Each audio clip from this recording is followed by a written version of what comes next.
बड़ी खबर से आपको बता दें, ये बड़ी खबर है रामबन से, जहां पर धर्मकुंड में लोगों के 37 आशियाने ध्वस्त हुए हैं। प्राकृतिक आपदा से सैकड़ों लोग बेघर हुए हैं। ये बड़ी अपडेट है। राहत अभियान चलाकर मलबा हटाने में वहां पर अमला जुटा हुआ है। प्रभावित हुए लोगों को सरकार से मदद की आस है। और क्या अब सरकार उनकी आस पर या उनके जो उम्मीदें हैं उन पर खरा उतरती है या नहीं? हालांकि दौरे लगातार जारी हैं, लेकिन कब तक इन सबको राहत मिलेगी, कब तक इनको वो चीजें मिलेंगी जो उन्होंने खोया है? हालांकि इस तरह की खोई हुई चीज उन्हें वापस नहीं मिलेगी, लेकिन उन्हें फिर भी उम्मीदें हैं कि वो मुख्य धारा में आ जाए, जो जीवन वो जी रहे थे उस जीवन में वापस आ जाए, क्योंकि ये प्राकृतिक आपदा है और प्राकृतिक आपदा को रोकने की हिम्मत एक आम व्यक्ति के पास में नहीं है, एक आम व्यक्ति के हित में नहीं है।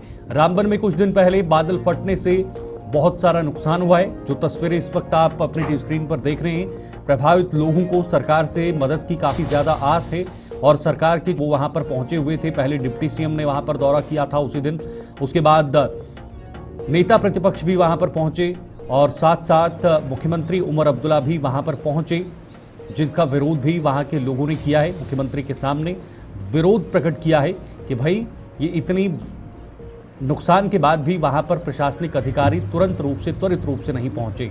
तो इसी को लेकर हम जानकारी जुटा रहे हैं। जानकारी के साथ हमारे साथ इस वक्त नदीम इकबाल संवाददाता रामबन से जुड़े हुए हैं। पूरी जानकारी में लेने की कोशिश करूंगा कि इस जगह पर जहां की ये तस्वीरें इस वक्त आप देख रहे हैं, वहां पर कितना नुकसान हुआ है और लोगों को सरकार से कितनी उम्मीदें हैं। नदीम, सरकार को उम्मीदें बनी हुई हैं कि जो उन्होंने खोया है, जो उनका नुकसान हुआ है, कईयों के आशियाने गए हैं, कईयों के माल मवेशी गए हैं, कईयों की गाड़ियां वाहन जो है वो पूरी तरह से क्षतिग्रस्त हुई हैं, उनको सरकार से काफी उम्मीदें हैं। सरकार की तरफ से क्या आश्वासन दिया जा रहा है नदीम? जी बिल्कुल, देखिए शीतल, इस वक्त मैं धर्मकुंड के इलाके में हूँ, जहां पर क्लाउड बर्स्ट की वजह से 27 गए हैं और इन लोगों की सरकार से इंतजामिया से उम्मीदें तो है। और अभी भी यहाँ पर, हालांकि सीएम उमर अब्दुल्ला का आज सुबह यहाँ पर आना होता, लेकिन किसी वजह से उनका जो चॉपर है वो यहाँ पे लैंड नहीं कर पाया। लेकिन अभी 10 से 15 मिनट पहले की अगर बात करें, चॉपर दोबारा आया और बताया जा रहा है कि ये ट्रायल लेने के लिए यहाँ पे आया और इसके बाद जो है सीएम उमर अब्दुल्ला यहाँ पर तशरीफ लाएंगे और यहाँ के जो विक्टिम्स हैं उनसे मिलेंगे, उनका हाल चाल पूछेंगे और फिर उसके बाद उनसे बातचीत भी करेंगे। लेकिन यहाँ पर अगर अभी तक हम धर्मकुंड के इलाके की बात करें, जहाँ पे 37 परिवार बेघर हुए हैं, उनके मुताबिक उनका यह मानना है कि तीसरे रोज भी इंतजामिया की जानिब से उन्हें कोई मदद नहीं मिली है। अगरचे एनएचपीसी के जो यहाँ पर कॉलोनीज में उन्हें एक एक कमरा तो दिया गया है, लेकिन वो नाकाफी है। वहां पर वॉशरूम फैसिलिटी नहीं है। हालांकि बिजली की सप्लाई वहां पर है, बेकन की तरफ से वहां पर जो पीने का पानी है वो फराहम किया जा रहा है। लेकिन ये तमाम चीजें टेम्परेरी है, परमानेंट सोल्यूशन ये नहीं है कि आप एनएचपीसी के कॉलोनी में उन्हें एक एक कमरा दे दें। हालांकि खाने पीने के इंतजाम यहाँ के मकामी लोगों की तरफ से किए जा रहे हैं और इस वक्त भी यहाँ पर सिक्योरिटी के सख्त इंतजाम है, जो कि यहाँ पर तशरीफ लाएंगे यहाँ के लोग। लेकिन नदीम, नुकसान के आंकलन में इतनी देरी क्यों हो रही है? इतना देर से क्यों ऐसी खबरें सामने आ रही हैं?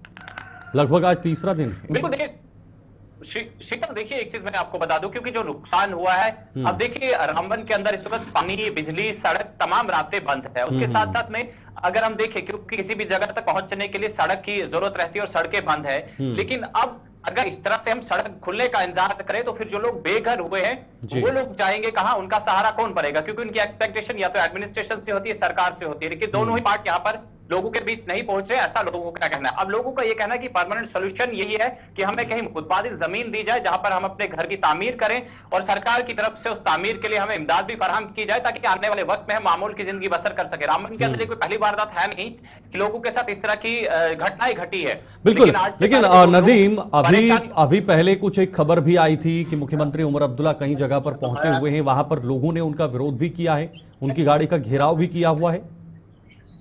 जी बिल्कुल, देखिए ये चीजें तो जाहिर सी बात है, जिन लोगों ने अपने जो है घर गवाए हैं, आशियाने गवाए हैं, क्योंकि तिनका जमा करने के बाद उम्र भर की जो है कमाई इंसान घर की तामीर में लगा देता है, जिसके साथ इंसान की यादें भी जुड़ी हो। और जब वो घर ना रहे, जब वो पूरी कमाई का जो हमारे पास एक सिला होता है, एक आशियाना होता है जिसके साथ हमारी कई तरह की यादें जुड़ी होती है, जब वो ना रहे तो फिर लोगों का जज्बाती होना जाहिर सी बात है। और बागना रामबन के अंदर जहां 3 लोगों ने अपनी जानें गंवाई है, तो कहीं ना कहीं हम ये चीज कहेंगे कि लोग जज्बाती तो इस वक्त है, क्योंकि उन्होंने वो सब खो लिया है जो उन्होंने आज तक पाया था। तो आज की डेट पे अब उनकी उम्मीदें सरकार से है, और जब सरकार के लोग, जब इंतजामिया के लोग देर से उनके बीच पहुंचेंगे। तो इस तरह की चीजें हमें देखने को मिलती है। जी शीतल। लेकिन फिलहाल अभी तक प्रारंभिक कदम सरकार की तरफ से क्या उठाए गए हैं जो त्वरित रूप से उन्हें रिलीफ दिया जाए, कम से कम उनको खाना, उन तक खाना पहुंचाया जाए या उन तक शेल्टर पहुंचाया जाए?